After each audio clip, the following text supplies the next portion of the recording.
It's been a dry, hot summer, so chances are your lawn is in need of some care to keep it green and healthy.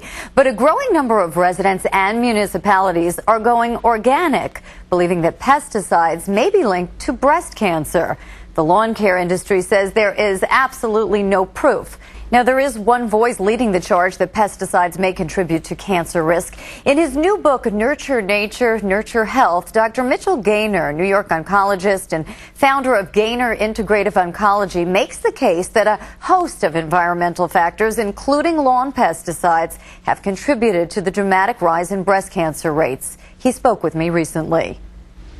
Dr. Mitchell Gaynor, thanks so much for joining us this morning.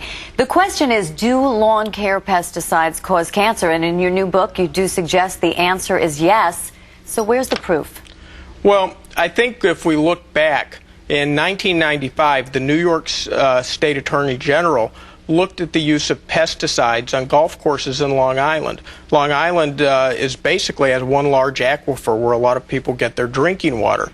What they found is that 19.8% of the pesticides that were typically used on golf courses in Long Island were classified by the EPA as either possible or probable carcinogens, and 6 of those are capable of contaminating groundwater. And one myth that a lot of people have is that if you put pesticides and herbicides in your lawn, in your garden, that they stay there. There was a recent study in a journal called Environmental Health Perspectives where they looked at that, and they found that in about a day that the most commonly used herbicide was found on most indoor surfaces inside the home and in indoor air. Indoor surfaces include where you prepare your food, where you eat, where you brush your teeth. But Dr. Gaynor, there's never been a study that has proven the link between pesticides and breast cancer. If there is a causal relationship, why can't it be proven?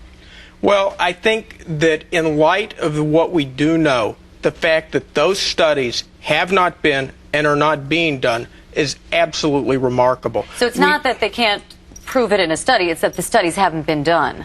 That's right. And the standards are quite different. When the FDA approves a new drug, the standard is to prove it's safe for humans to use. But these things not only don't stay in the lawn and garden, they bioaccumulate within the human body. One of the places they bioaccumulate is fatty tissue, like human breast tissue and even human breast milk. DDT was first found in human breast milk in 1951, but it was not banned for 20 more years. In 1972, it was banned.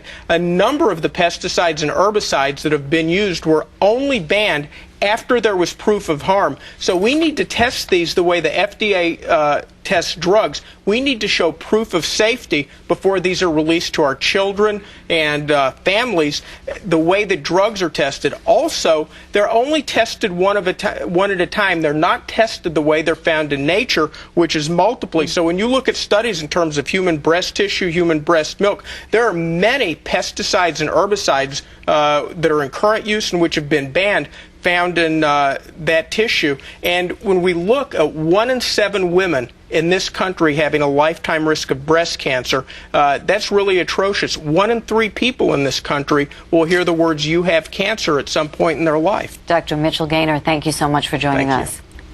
The EPA, meanwhile, points out that there are currently no pesticides registered that are known human carcinogens. And the Long Island Breast Cancer Study is currently conducting a follow-up. Its aim to see whether pesticide exposure in any way influences cancer survival.